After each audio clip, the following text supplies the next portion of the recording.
The man looks at a photo of a girl. He recites an incantation while looking at the photo. The next second, the girl shows up at his door. When the man sees the girl, he immediately runs toward her. He cups her face and kisses her. The girl instinctively responds to his kiss. But suddenly the man's eyes change. His movements become rough. He greedily draws in her breath. The girl senses something's wrong. She immediately signals him to stop. Only then does the man regain a bit of his senses. He looks at the girl Li Dan in front of him. He suddenly remembers what the female fox once told him. When you're about to cultivate into human form, what you crave most is human essence. That feeling isn't love, it's a kind of hunger. The nine-tailed fox goes to find the female fox. He wants to know how to control this impulse. The female fox tells him it's simple. Just avoid contact. The nine-tailed fox breaks down. He says, "What's the difference between that and being a monk?" The nine-tailed fox is speechless. He finally got Li Dan back by his side. Not even a day has passed and this happens. After Li Dan returns home, she's still savoring the passionate kiss the nine-tailed fox gave her. She's extremely excited. The next day, the nine-tailed fox suddenly feels dizzy. His vision is blurry.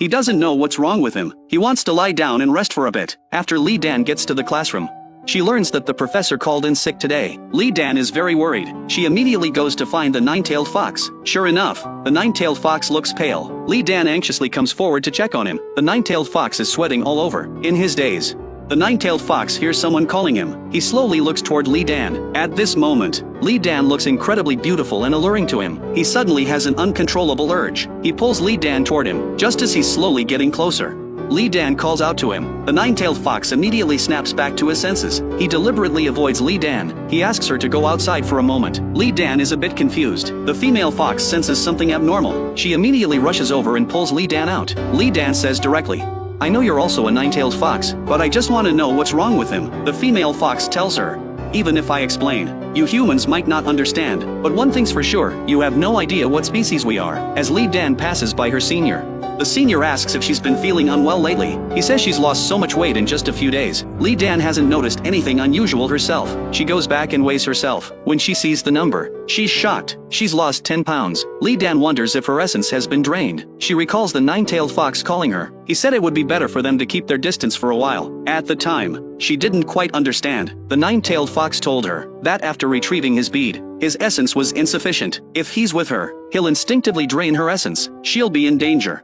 Thinking about this, Li Dan still calls the nine-tailed fox. She says he was right. They do need to keep their distance, at least until they find a solution. It's better for both of them this way. The nine-tailed fox feels hurt hearing this, but he understands. The next day on her way to school, Li Dan suddenly notices someone behind her. She stops and observes carefully. Then she turns to look. A man is staring straight at her. The man pulls out a lipstick and says she dropped something. Li Dan takes the lipstick and curiously asks, "How do you know it's mine?" The man answers, "Because I've been watching you." This strange conversation makes Li Dan uneasy. She asks, "Why are you watching me?" But this man isn't just watching her. Even the nine-tailed fox has caught his attention. At this moment, the nine-tailed fox also senses a dangerous presence.